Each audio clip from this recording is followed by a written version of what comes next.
लेकिन पहले मैं रुक करूंगा सदगुरु श्री रितेश्वर महाराज जी हमारे साथ जुड़ गए हैं, फाउंडर हैं श्री आनंद धाम वृंदावन के। गुरुदेव प्रणाम करता हूं आपको। और आज प्रधानमंत्री नरेंद्र मोदी पहुंचे अयोध्या और उन्होंने विकास और विरासत की बात कही गुरुदेव। और एक चौपाई है, नहीं दरिद्र को दुखी ना दीना, ना कोई दरिद्र ना कोई दुखी। आज वैसा ही लग रहा है गुरुदेव अयोध्या में। मृदुल शर्मा जी, पहले तो आपको भी बहुत बहुत धन्यवाद देता हूं और बधाई और शुभकामना देता हूं कि भारत ही नहीं पूरे विश्व के सनातन संस्कृति और सनातन संस्कृति का जब नाम लेता हूं तो न ये कास्ट की बात होती है, न क्रीड की, न सेक्ट की बात होती है। ये बात होती है सीधी सीधी शाश्वत और सबके लिए। तो राम सबकी आत्मा है और भगवान राम जो भारत की आत्मा है, आज जब 23 दिनों के बाद उनकी प्राण प्रतिष्ठा होगी। प्राण प्रतिष्ठा का भी सीधा सीधा अर्थ है भारतवासियों ने अपने प्राणों को भगवान श्री राम के आदर्शों में प्रतिष्ठित कर दिया, अपने प्राणों को उनके चरणों में प्रतिष्ठित कर दिया है।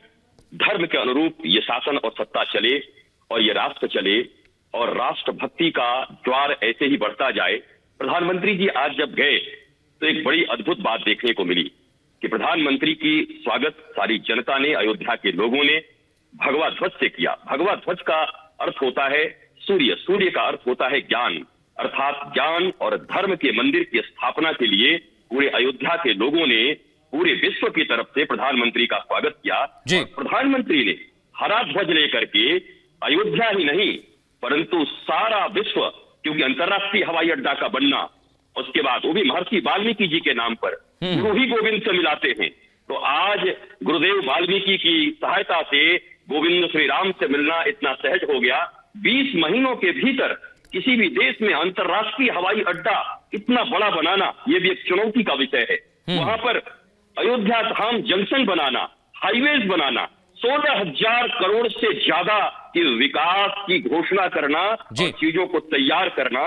जो लोग ये कहते हैं कि केवल ये मंदिर का निर्माण हो रहा है, तो प्रधानमंत्री ने भारत के विकास के साथ साथ विरासत का भी ध्यान रखा है। वो मटेरियल साइंस के साथ साथ स्पिरिचुअल साइंस के विकास का भी उन्होंने बहुत बड़ी बात गुरुदेव आप कह रहे हैं, बहुत बड़ी बात आप कह रहे हैं। आंतरिक विकास दोनों चाहिए, बिल्कुल, ये विकास और आंतरिक विकास। हाँ। आज पूरे दुनिया से लोग वृंदावन में आकर के हरे कृष्ण हरे राम करते हुए स्पिरिचुअली साउंड होकर के 74% से ज्यादा लोग भारत में मेंटल एंजाइटी के शिकार हैं।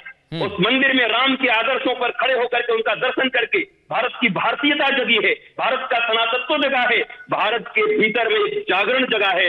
भारतीय लोग जो मैकोले के अंडर में आ गए थे, अंग्रेजों के अंडर में आ गए थे, मानसिक रूप से गुलाम हो गए थे, प्रधानमंत्री और उनके नेतृत्व ने भारतवासियों को पुनः, आज मैं दिल खोल के कह सकता हूं कि अपने प्राचीन विरासत की ओर ले गए हैं, स्पिरिचुअल सत्ता की ओर ले गए हैं। और यह वसुधैव कुटुंबकम का आगाज है।